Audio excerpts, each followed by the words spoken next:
Well, what happened was we called an MEP meeting for UKIP MEPs to discuss with Stephen Woolfe reports in media and press that he was in talks with the Tory party. And, you know, you have to understand that we've just lost a leader that had been in place 18 days. So, as MEPs, we was quite concerned that the next leader, whoever he, she may be, is going to take us up to 2020 and going to be a steady hand. So, legitimate questions to Stephen Woolfe. Who instigated these meetings? Was it you or was it the Tory party? But it obviously... and Stephen Woolfe... It obviously escalated quite quickly, didn't it, Mr. Hookem? We're hearing from the Daily Mail quote today from Mr. Woolfe himself. Mike came at me, landed a blow, the door frame took the biggest hit after I was shoved into it, and I knew I'd taken a whack and was pretty shaken. So did you punch Mr. Woolfe? Oh, well, he's building his story up then. Right.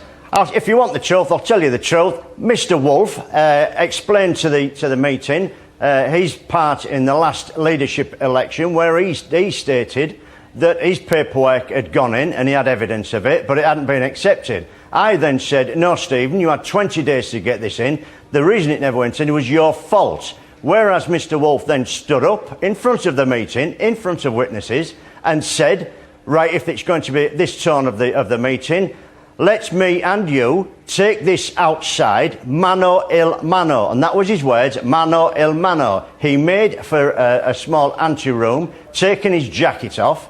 I entered that room, and he approached me. He came at me. There was no, and I need to strongly get this across, there was no punches thrown, there was no blows thrown, there was no slap faces, there was no pushing. There was a tussle between an elderly grandfather and a 40-year-old MEP. Quite silly, quite embarrassing. Handbags at dawn, girl on girl. It was embarrassing. It lasted seconds. Whereas the door opened, Mr. Woolfe fell back into the room onto a male MEP. His head never hit any glass, any metal, any chair or anything. I never punched Stephen Woolfe. So Mr. Woolfe is lying when he says that you landed a blow? I haven't spoken to Mr. Woolfe. I haven't read any press or media on this other than what I've seen early this morning. What I am saying now is the truth, is what I'm saying is no blows either from me or him were thrown.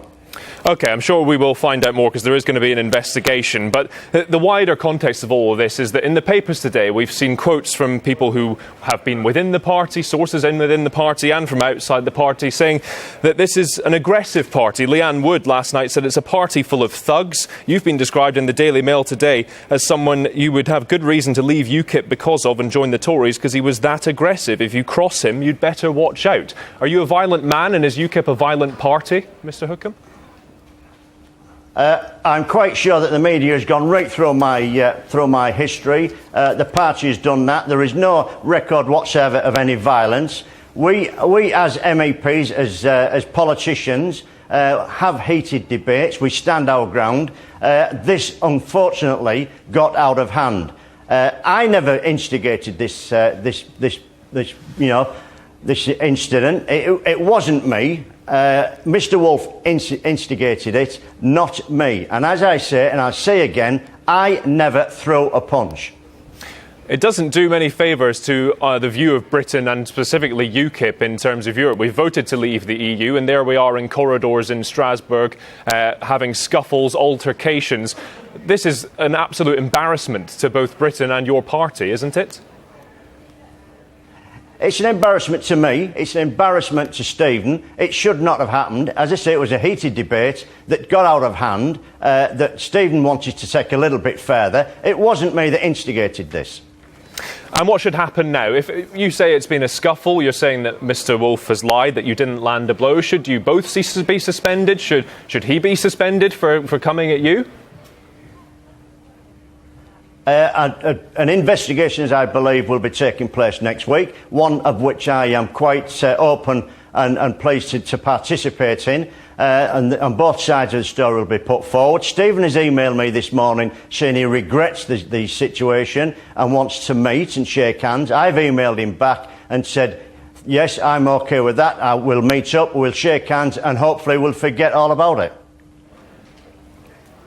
Mr. Hookem, thank you very much indeed for your time live in Leeds this afternoon. We appreciate you speaking to us. Thank you. You didn't frankly have the balls to put country before party.